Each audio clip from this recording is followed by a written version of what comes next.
Today's program is going to be one of those shows that some people say, "Ooh, it's so radical." And really it's not.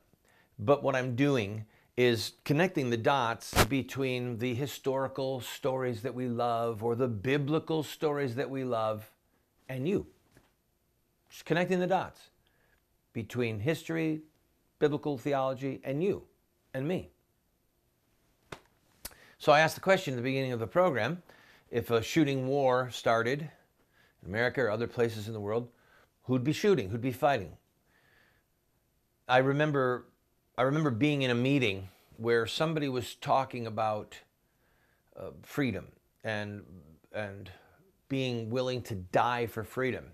And the thought hit me like a ton of bricks.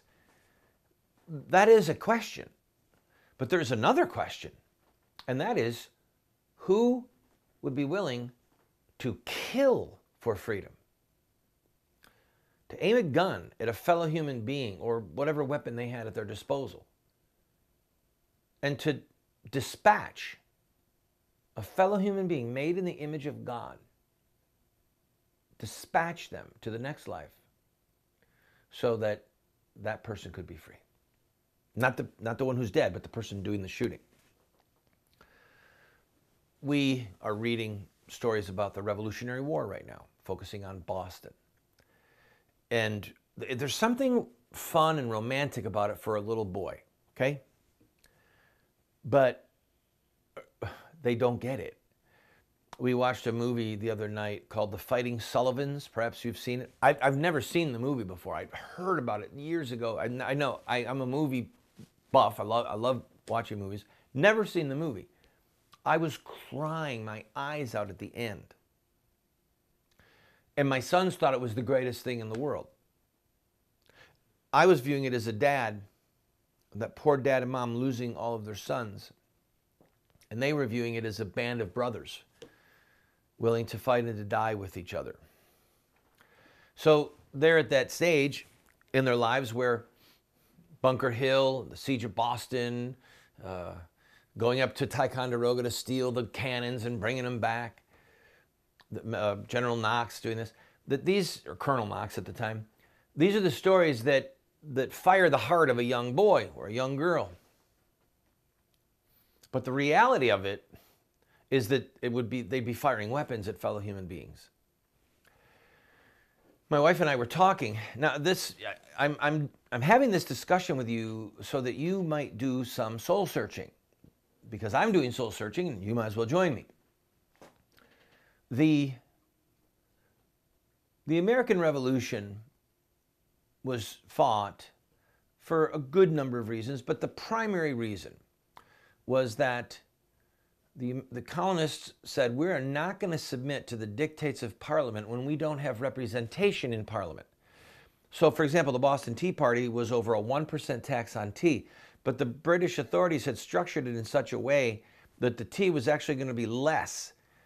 Tea with tax was less money than the tea without tax. And the colonists said, no, we don't have any representation. So if you can vote a 1% tax on tea, okay, just this one item, why can't it be a 50% tax on all of our items? In other words, they were committed to the principle. They understood it. They could articulate it. They were willing to risk their lives for it, and they were willing to kill for it. Now, let me ask you a really troubling question. How many people in our country today do you think could, number one, articulate what the American Revolution was fought over?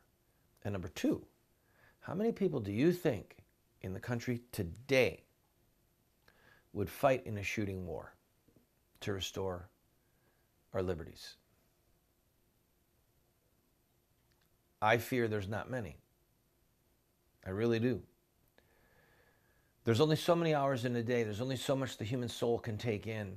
And in those days, the number one read book in the world was the Bible. The number two read book in America was the Lives of Plutarch, or Plutarch's Lives, as some people call it. In other words, they were studying heroes of Rome. Now we have Beyonce, and we have Miley Cyrus, and we have rappers, and we have rock and rollers, and we have our sports teams, and we have our sports announcers, and we have Dancing with the Stars, and we have America's Got Talent and American Idol. We're just inundated with cultural drivel, things that sate us, fill us, and then deplete us at the same time, dissipate us, so that there's just so few people that would be willing to fight for freedom, for what's right. Forget a 1% tax. I mean, really and truly, how many people in America do you think today would fight over a 1% tax? Look at how much we're taxed already. It's just not there. Now, obviously, the difference is that they were fighting over being taxed without representation. We're being taxed to death with representation. But the point still remains. And by the way, does the fact that an election took place mean that you can't fight? And what did that pastor mean recently when he said we're approaching a Bonhoeffer moment? I'll be right back.